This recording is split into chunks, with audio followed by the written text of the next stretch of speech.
2 Néphi chapitre 10. Jacob explique que les Juifs crucifieront leur Dieu. Ils seront dispersés jusqu'à ce qu'ils commencent à croire en lui. L'Amérique sera une terre de liberté où aucun roi ne régnera. Réconciliez-vous avec Dieu et obtenez le salut par sa grâce. Vers -559, -545 avant Jésus-Christ. Et maintenant, moi, Jacob, je vous parle de nouveau, mes frères bien-aimés, concernant cette branche juste dont j'ai parlé. Car voici, les promesses que nous avons obtenues sont des promesses qui nous sont données selon la chair. C'est pourquoi, bien qu'il m'ait été montré que beaucoup de nos enfants périront dans la chair pour cause d'incrédulité, néanmoins Dieu sera miséricordieux envers beaucoup, et nos enfants seront rétablis, afin qu'ils parviennent à ce qui leur donnera la vraie connaissance de leur Rédempteur. C'est pourquoi, comme je vous l'ai dit, il faut nécessairement que le Christ, car la nuit dernière l'ange m'a dit que ce serait là son nom, viennent parmi les Juifs, parmi ceux qui sont la partie la plus méchante du monde, et ils le crucifieront, car cela incombe à notre Dieu, et il n'y a aucune autre nation sur la terre qui crucifierait son Dieu. Car si les grands miracles étaient accomplis parmi d'autres nations, elles se repentiraient et sauraient qu'il est leur Dieu. Mais à cause des intrigues de prêtres et des iniquités, ceux qui sont à Jérusalem roidiront le coup contre lui pour qu'il soit crucifié. C'est pourquoi, à cause de leur iniquité, des destructions, des famines, des pestes et de l'effusion de sang s'abattront sur eux, et ceux qui ne perdront pas la vie seront dispersés parmi toutes les nations. Mais voici, ainsi dit le Seigneur Dieu, j'ai fait alliance avec leur père, que lorsque viendrait le jour où ils croiront en moi, que je suis le Christ, ils seront rétablis dans la chair, sur la terre, dans les pays de leur héritage. Et il arrivera qu'ils seront rassemblés de leur longue dispersion, des îles de la mer et des quatre coins de la terre. Et les nations des gentils seront grandes à mes yeux, dit Dieu, en ce qu'elles les transporteront dans les pays de leur héritage. Oui, les rois des gentils seront leurs nourriciers, et leurs princesses deviendront leurs nourrices. C'est pourquoi les promesses du Seigneur envers les gentils sont grandes, car il l'a dit, et qui peut contester? Mais voici, ce pays, dit Dieu, sera un pays de ton héritage, et les gentils seront bénis dans le pays.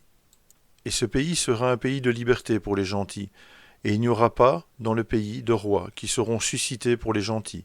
Et je fortifierai ce pays contre toutes les autres nations, et celui qui combat Sion périra, dit Dieu. Car celui qui suscite un roi contre moi périra.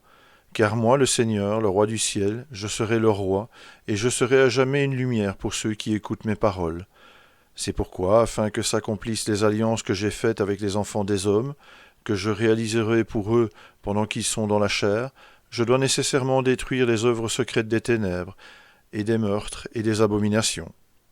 C'est pourquoi ceux qui combattent Sion, tant juifs que gentils, tant esclaves que libres, tant hommes que femmes périront, car ce sont ceux-là qui sont la prostituée de toute la terre, car ceux qui ne sont pas pour moi sont contre moi, dit notre Dieu. Car j'accomplirai les promesses que j'ai faites aux enfants des hommes, que je réaliserai pour eux pendant qu'ils sont dans la chair. C'est pourquoi, mes frères bien-aimés, ainsi dit notre Dieu, j'infligerai ta postérité par la main des gentils. Néanmoins, j'adoucirai le cœur des gentils, de sorte qu'ils seront comme un père pour elles. C'est pourquoi les gentils seront bénis et comptés parmi la maison d'Israël.